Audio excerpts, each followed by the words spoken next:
'cause she's a vampire, vampire, hotter than hellfire. Strolling through the city, her heart has got no pity. Hello and welcome back to Clanbook Retrospective. The last time that we were here, I decided to spotlight my favorite clan in all of Vampire the Masquerade, Clan Brujah. And I left it open for the next video and said, leave comments below and choose which one you'd like to hear next. And you all made a 9-way tie between 9 different clans.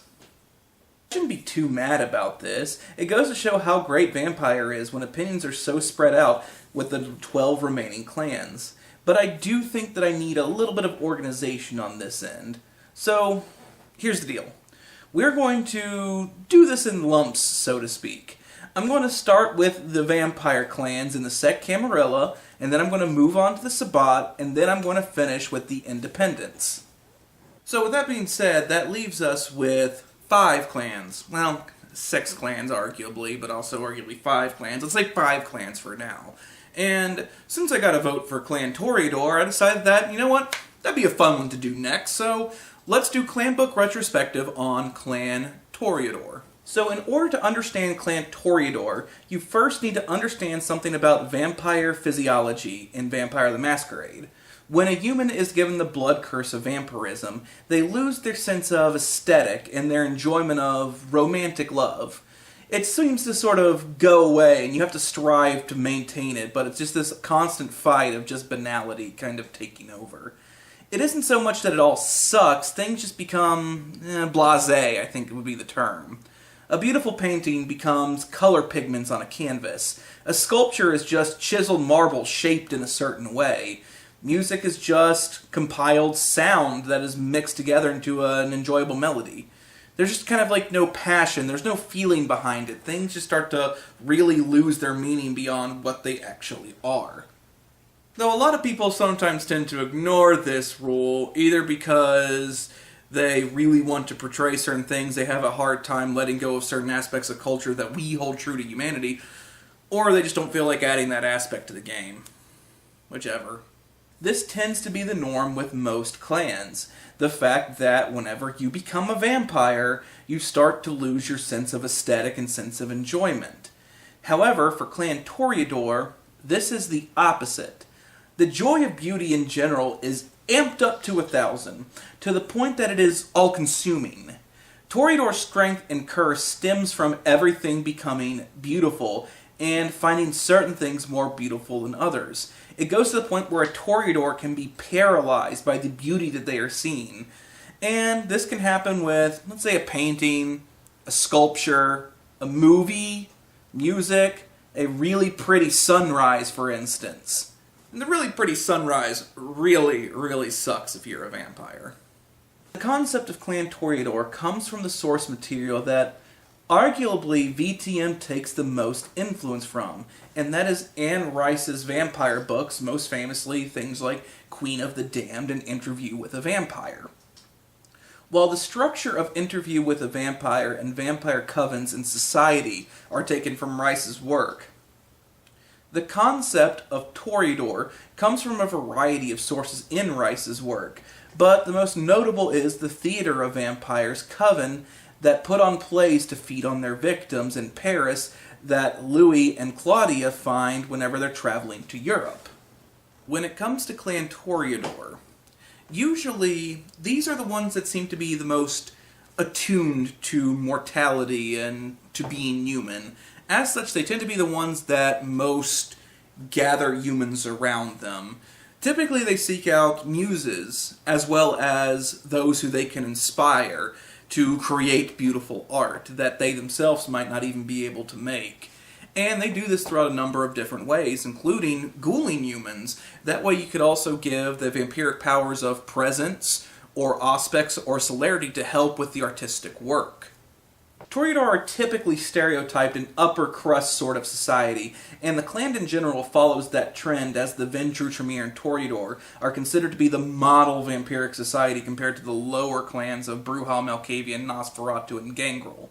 However, Toreador come in all shapes and sizes. Some might find muse in fine art and poetic opera, but as there are Toreador who love opera and the finer things, there are just as many Toreador that find styles and muses in the punk scene, gothic aesthetic, graffiti, rap, so forth. Bottom line, if it is art, if it is culture, I can guarantee you that there is going to be a Toreador somewhere close by that is affecting something. The clan as an organization finds itself squarely in the Camarilla. While Ventrue hold the top spot for Prince, it is Toreador that tend to take the silver medal in terms of vampires who take on that particular office. They tend to be found, however, in positions such as the Keeper of Elysium, as well as Harpies. The two positions tend to be much more social and intermingling than judicial judgment. Keeper of Elysium in vampiric society are those who throw parties and those who host vampire meetings in a sort of neutral ground. They tend to be the ones that are in charge of maintaining that neutral ground to make sure things keep going smoothly. Harpies tend to be nicknames given to vampires, more of something that is bestowed upon you, and they tend to be as vampires who are in the know about events happening around town, as well as trendsetters when it comes to culture and so forth. But just as there are countless Toreador in the Camarilla, there's just as many in the Sabbat as well as the Anarchs as well. Toreador tend to be versatile in a social setting and can blend into any group that they connect with. A Toreador in the Camarilla might be more tuned to finer things, opera, beautiful music, very expensive artwork, things like that. But the graffiti badass Toreador might be more at home with the Anarchs, just as much as a Toreador can be at home with a Sabbat, hearing the sweet symphony of people being tortured and horrifically maimed. This is also one of the reasons that I really like the Toreador from a gameplay standpoint, because out of all of the clans out there, the Toreador tend to be the most versatile and those that can really blend into any game that you actually put forth. In terms of gameplay, I often call Toreador baby's first vampire, and I don't mean that in a derogatory way, but maybe I should explain myself a little bit because of that. If you want to talk about a vampire that is perfect to introduce someone to Vampire the Masquerade, have them play a Toreador. They are close enough to humans that it won't be too confusing, and they tend to be more suited towards a social gameplay, which is not what games like D&D are much more about. D&D is much more about fighting, while Vampire is much more about society. So, for a person who's playing a game for the first time who plays a Bruja, they might find themselves in a very strange situation where they want to fight everyone when fighting is not the best course of action. A Toreador can fight, but can also play the social game, so it's a good mixing of the two worlds. That way the person who's playing for the first time gets a true understanding about what Vampire is all about. Afterwards, for new players, branch out from there, go to different ones, or if you like Toreador, just stick with it. I mean, there is a reason why whenever I have played games, there always tends to be a Toreador, or if there's a LARP, there's always a very heavy Toreador presence. Toreador is probably the most played clan out of all of Vampire, right up there with Ventrues and Bruja. When it comes to clan history, we always have to start with the progenitor in the first city. Unlike other antediluvians, whose presence is more of a feeling, or a sort of lore, or a feeling of dread, Erakel, or Ishtar, depending upon the story, is the Toreador antediluvian. And this character is said to be pretty much moving about, up and around, typically found in Greece, which makes her a fun little addition to any vampire story when it comes to walking through a town, maybe finding not necessarily the big bad, but a big, powerful vampire that could potentially be an ally or an enemy. The story of Erakel is pretty interesting, actually, because it's one of the ones that takes two divergent paths, and it's really dependent upon what kind of story that you want to tell that you choose which path Erakel took. Regardless of which way this goes, the story of Erakel traces her back to being a prolific painter and sculptor in the first city of Enoch. She was embraced, most likely by the second-generation vampire Enoch the Elder, which makes her the sibling of Malkav of Clan Malkavian and Salot of Clan Salubri. Now, here is where the story diverges, though. It is known that Erakel painted a mural of vampire society in the past, present, and future. The generally accepted myth is that Cain either cursed her after making this mural and seeing vampiric society, or cursed her after the death of the second generation vampires, making her art that she loved to be so much of an obsession that she could never break away from it.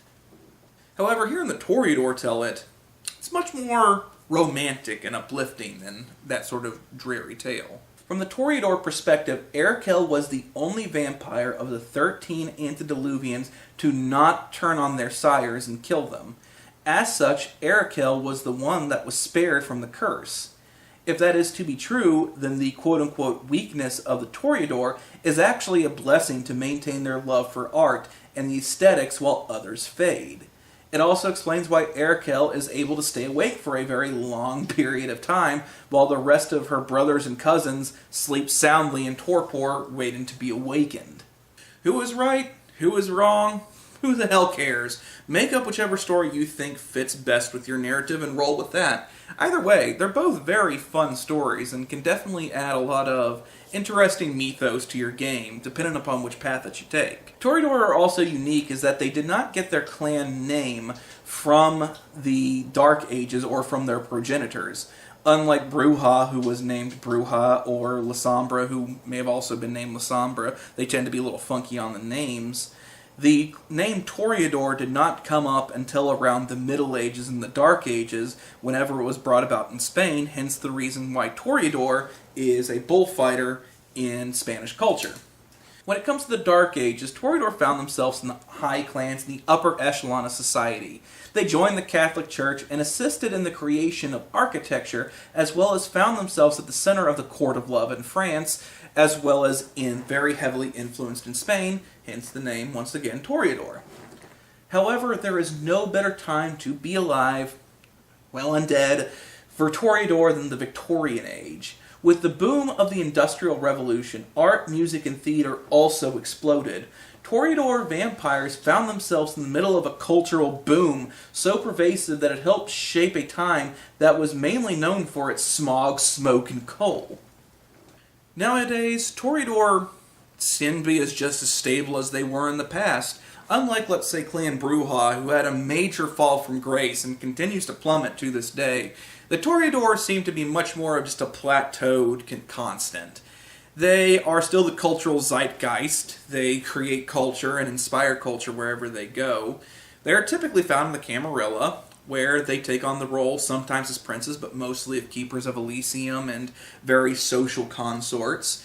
And really, they prove to be probably the most adaptive out of all of the clans when it comes to fitting into any society that they find themselves in, considering the fact that they are so connected to culture that they can sort of chameleon their way through any culture that they find themselves in, as long as there's beauty to be found. So what is the purpose of a Toreador in the game?